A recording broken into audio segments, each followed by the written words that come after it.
Time breakdown for a single parent daily 10 hours, work 8 hours, sleep 2 hours, eating, hygiene, basic self care.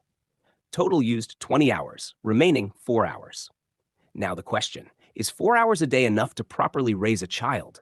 The correct answer is it is barely enough for survival level parenting and not enough for full developmental guidance.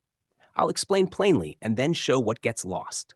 Number one, children require 4 types of time to properly raise a child, not just keep them alive. A parent must give the child A. Guidance time, teaching values, discipline, emotional literacy, communication, decision making. Minimum needed 1 to 2 hours day. Reality for many parents 30 minutes day. B. Engagement time, homework help, reading, talking, problem solving, mental stimulation. Minimum needed 1 to 2 hours day. C. Care time, bathing, clothing, feeding, preparing for school, cleaning, etc. Minimum needed 1 to 2 hours day. This often gets squeezed inside the 2-hour hygiene window you described, which means the child gets the leftover scraps. D. Observation time, simply watching the child, monitoring behavior, correcting early, and detecting problems before they grow. Minimum needed 30 to 60 minutes day. When you add these minimums, 1 to 2 plus 1 to 2 plus 1 to 2 plus 0.5 to 1, 4 to 7 hours per day. A child properly raised needs at least 4 hours a day of dedicated parental focus, and that's on the low end. The single parent only has 4 total hours, but that includes transportation, house cleaning, paying bills, school paperwork, errands, emotional decompression, emergencies, mental exhaustion, the child's unpredictability. So in reality, the average single parent has 1 to 2 hours of actual usable child raising time. Number 2, what gets lost? Arrested development impact. When the parent doesn't have enough hours, the child quietly loses. Emotional coaching. They learn feelings alone, emotional instability.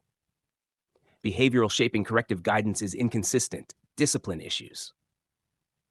Academic support. Homework becomes reactive, rushed, or skipped. Identity development. Children need long conversations to form self-esteem and ethic. Cultural conditioning. Without deliberate teaching, culture is replaced by TV, social media. Safety monitoring. Less time watching means more risk and more external influence. The parent is not failing.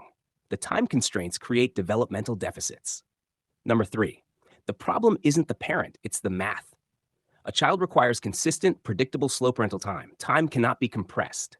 No parent can raise a healthy, confident, deeply grounded child in 1 to 2 hours of fragmented time.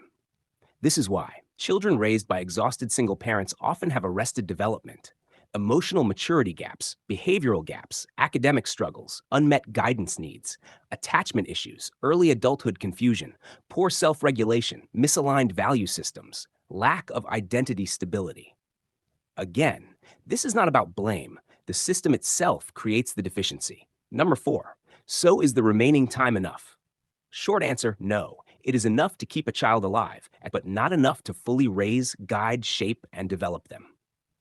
Long answer, a single parent can raise a good child, but only if they add support systems, community, and structured routines that compensate for limited hours.